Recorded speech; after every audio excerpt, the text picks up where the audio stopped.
بسم اللہ الرحمن الرحیم. ڈیئر اسٹوڈنٹس، السلام علیکم. Pak land ideal public high school system, Shariq Alam colony, Multan کی online video lecture class کے لیے Faizan Attar online study YouTube channel میں آپ کو خوش آمدید کہتے ہیں.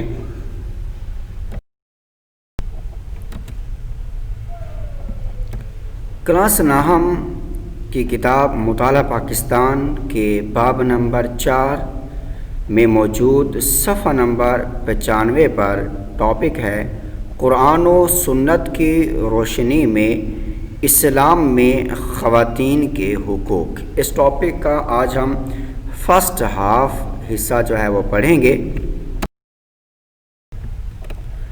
قرآن و سنت کی روشنی میں اسلام میں خواتین کے حقوق. اسلام دین فطرت ہے. فطرت کسے کہتے ہیں؟ اصل معنی ساخت کے ہیں. فطرت کا مطلب ہے ساخت، یعنی وہ بناوٹ جو اللہ تعالیٰ نے اپنی مخلوق میں سے ہر ایک جنس، نوع اور فرد کو عطا کی ہے، اور وہ صلاحیتیں اور قوتیں جو اس نے ہر ایک کے ساخت میں رکھ دی ہیں. ارشاد نبوی صلی اللہ علیہ وآلہ وسلم ہے، ہر بچہ فطرت پر پیدا ہوتا ہے، پھر اس کے والدین اسے یہودی، عیسائی یا مجوسی بنا دیتے ہیں. جس طرح ایک چوپایا یعنی جانور مکمل اور صحیح سلامت بچہ جنتا ہے، کیا اس میں کوئی کمی محسوس کرتے ہو؟ پھر آپ صلی اللہ علیہ وسلم نے یہ آیت پڑھی کہ اللہ کی فطرت پر قائم رہو جس پر اس نے لوگوں کو پیدا کیا، تخلیق کیا. اللہ کی پیدا کردہ فطرت میں کوئی تبدیلی نہ کرو، یہی سیدھا حق دین ہے. اس مذکورہ حدیث سے معلوم ہوتا ہے کہ اسلام ہی دین فطرت ہے.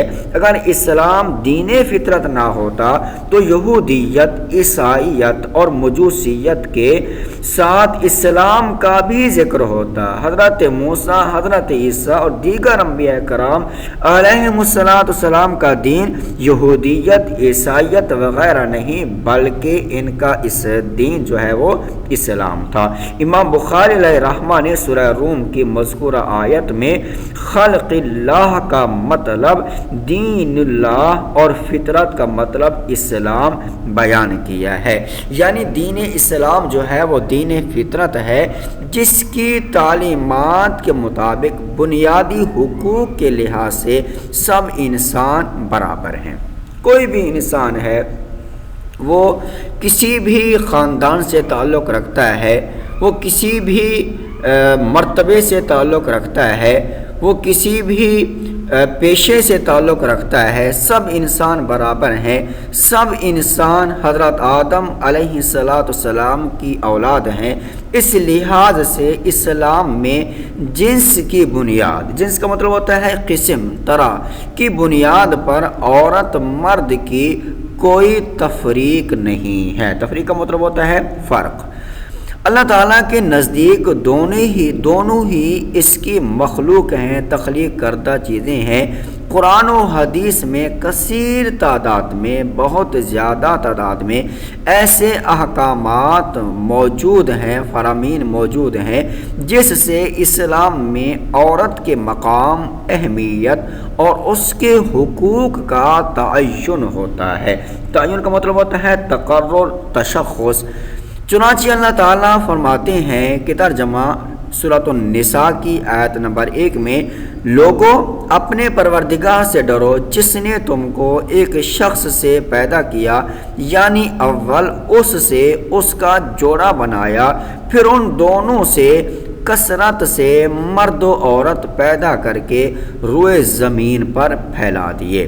عورت وہ لفظ ہے جو انسان کو عزت و حرمت سے آگاہ کرتا ہے. حرمت کا مطلب ہوتا ہے آبرو، بڑائی سے آگاہ کرتا ہے، روشناس کرتا ہے، باخبر کرتا ہے، مطلع کرتا ہے، اور جس کے وجود سے کائنات میں رنگ ہے.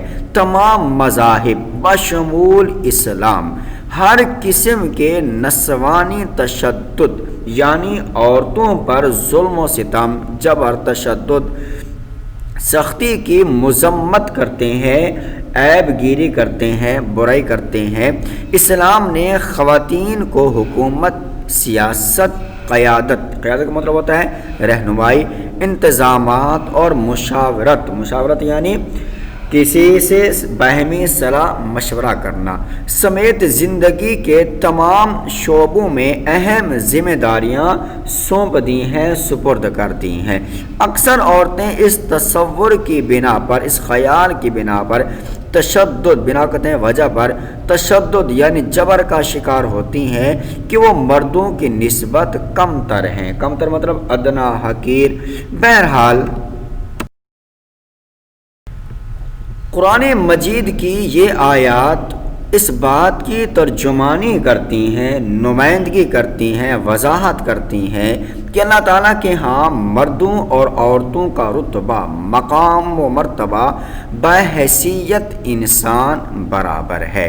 میں کسی عمل کے کرنے والے کے عمل کو مرد ہو یا عورت ضائع نہیں کرتا۔ اللہ تعالیٰ ارشاد فرما رہا ہے سورہ آل عمران آیت نمبر 195 میں کہ میں کسی عمل کرنے والے کے عمل کو مرد ہو یا عورت ہو، یعنی عمل کرنے والا وہ مرد ہو یا عمل کرنے والی وہ عورت ہو، اللہ فرماتا ہے کہ میں اس کے عمل کو ضائع نہیں کرتا۔ تم ایک دوسرے کے ہم جنس ہو، ایک دوسرے کی ہم قسم ہو۔ جو شخص نیک اعمال کرے گا، اب سورۃ النحل کی آیت نمبر 97 آ گئی ہے۔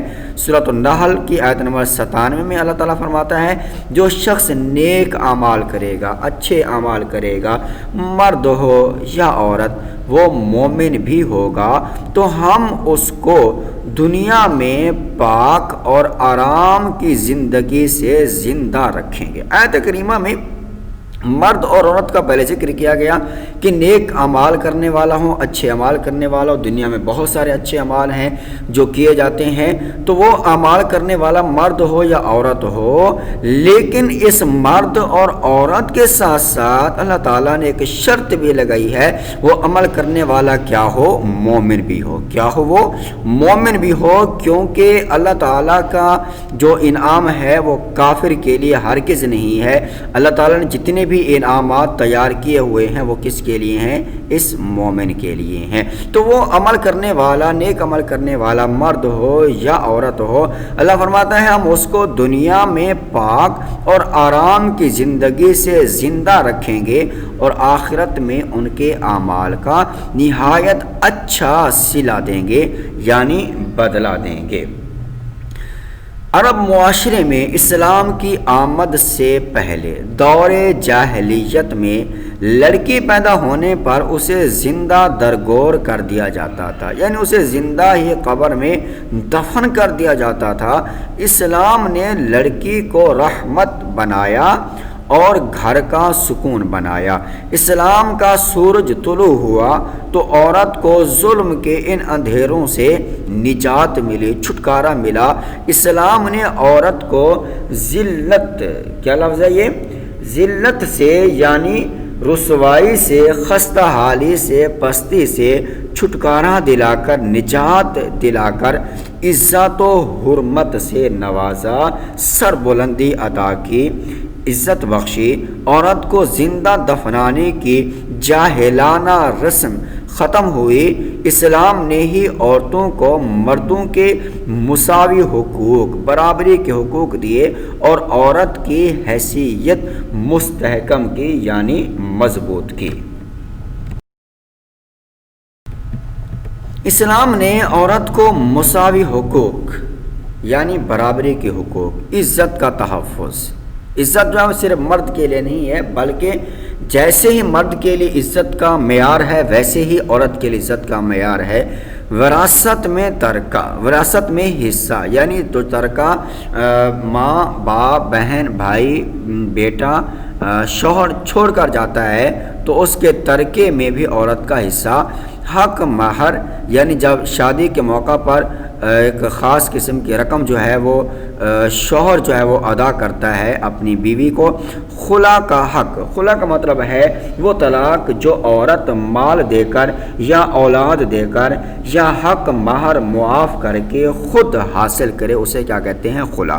اس کا بھی حق، تعلیم و تربیت کا حق، علیحدگی کی صورت میں اولاد رکھنے کا حق، رائے دہی کا حق، مشورہ دینا، مشاورت کا حق عطا کیا. اگر عورت کے پاس ذریعہ روزگار ہو، روزگار کا ذریعہ ہو، تب بھی اسلام نے یہ نہیں کیا کہ وہ اولاد کی کفالت کرے. کفالت کا مطلب ہوتا ہے خرچ اٹھائے، ذمہ داری اٹھائے. یہ ذمہ داری والد کی ہے. ماں، بہن، بیٹی، بیوی کی شکل میں اسلام نے ہر رشتے سے عورت کا ترکے میں حصہ رکھا ہے. ترکہ وہ مال جو مرنے والا چھوڑ کر جاتا ہے. اسلام میں عمل اور اجر میں مرد و عورت مساوی ہیں. چنانچہ قرآن پاک میں واضح کر دیا گیا ہے، سورۃ النساء آیت نمبر 32 میں اللہ تعالیٰ فرماتا ہے مردوں کو ان کاموں کا ثواب ہے جو انہوں نے کیے، اور عورتوں کو ان کاموں کا ثواب ہے جو انہوں نے کیے، اور اللہ سے اس کا فضل و کرم مانگتے رہو. مزید فرمایا سورۃ النساء کی آیت نمبر 124 میں، مزید فرمایا ترجمہ، اور جو نیک کام کرے گا مرد ہو یا عورت جب کہ وہ صاحب ایمان بھی ہوگا. اب یہاں پر پھر وہی شرط جو ہم نے پہلے پڑھی تھی کہ وہ نیک اعمال کرنے والا مرد ہو یا عورت ہو، اس کے لیے شرط یہ ہے کہ وہ صاحب ایمان ہو، ایمان والا ہو، مومن ہو، مسلمان ہو. تو ایسے لوگ بہشت میں داخل ہوں گے، یعنی جنت میں داخل ہوں گے، اور ان کی تل برابر، تل اس کا مطلب ہے کہ بہت سی تھوڑی مقدار کے برابر بھی حق تلفی نہ کی جائے گی، نا انصافی نہ کی جائے گی، ان کا حق بالکل بھی نہیں مارا جائے گا. تو ڈیئر اسٹوڈنٹس، یہ آج کا ہمارا ٹاپک ہے. اسے آپ نے اچھے طریقے سے یاد کرنا ہے اور آپ نے سنانا ہے. اوکے، اللہ حافظ.